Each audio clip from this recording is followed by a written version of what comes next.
शैतानिर्रजीम बिस्मिल्लाहिर्रहमानिर्रहीम। रियासत Pakistan versus Zaheer Ahmad case के हवाले से बात करेंगे। और जो बात मैं करना चाहूँगा, पिछले दिनों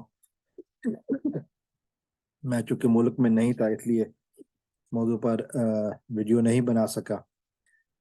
हमने देखा कि 15 अप्रैल को जो एक्सपेक्ट किया जा रहा था कि एक बड़ी पेशरफ्त होगी, वो बड़ी पेशरफ्त तो नहीं हुई, लेकिन अनएक्सपेक्टेडली एक और पेशरफ्त हो गई। 15 अप्रैल को, आज से 5 दिन पहले, मुल्ज़मान पर फर्द जुर्म आयद होने की एक्सपेक्टेशन थी, वो नहीं हुआ, बच गए। अदालत को एक दफ़ा फिर धोखा देने में कामयाब हो गए। लेकिन जो बड़ी पेशरफ्त हुई, अगेन जिब्रान नासिर साहब को चूँकि इस तरह के सरप्राइजेस देने की आदत है, जैसा कि उन्होंने जनवरी के शुरू में अदालत खुलते ही नए साल के ऊपर दरख्वास्त दे दी थी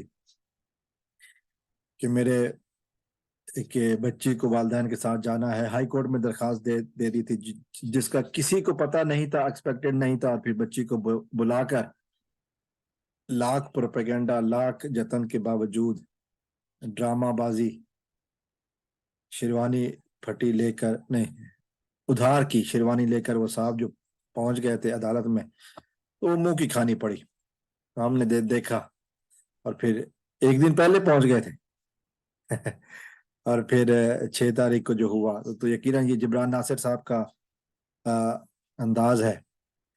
उसके बाद जो दूसरी बात सामने आई, वो 15 तारीख को अचानक बच्ची अदालत में आ गई, और उसने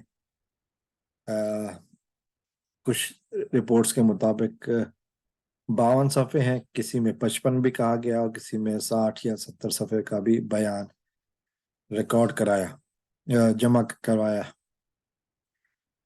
तो ये एक और सरप्राइज था बच्ची की तरफ से। उसके बाद अदालत ने 29 अप्रैल को मुल्जिम ज़हीर को तलब किया। उस बयान के जो मुंदरजात हैं वो बहुत ही खौफनाक हैं। मैं उस उन्वान पर बात बड़ा मुश्किल होगी कि जिस तरह की बातें पूरी रोदात सुनाई गई है, जुल्म की दास्तान सुनाई गई है, क्या क्या कुछ हुआ उस बच्ची के साथ, क्या क्या कुछ इन दरिंदों ने उस बच्ची के साथ किया, वो सारा कुछ खुल कर सामने आ गया। वो बातें जो आहिस्ता आहिस्ता मीडिया बयानात का हिस्सा बनती रही हैं, और जिसको ज़हीर गैंग मुसलसल झुटलाता रहा है, वो सारा कुछ खुलकर सामने आ गया।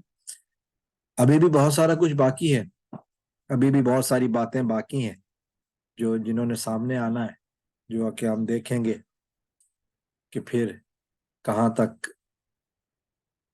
तक और कब तक। बहरहाल मजीद भी वीडियोस इस मौजू पर आ रही हैं, बहुत सारे लोगों ने बनाई हैं। चूँकि मैं बैरून मुल्क था, लेकिन मुझे मुसलसल मैसेज किए जाते रहे कि इस मौजू पर जब भी मुझे मौका मिले तो मैं वीडियो ज़रूर बनाऊं। तो आज 20 अप्रैल है, तो ये वीडियो मैं आज उस हवाले से मैंने थोड़ी सी बातचीत करने की कोशिश की है।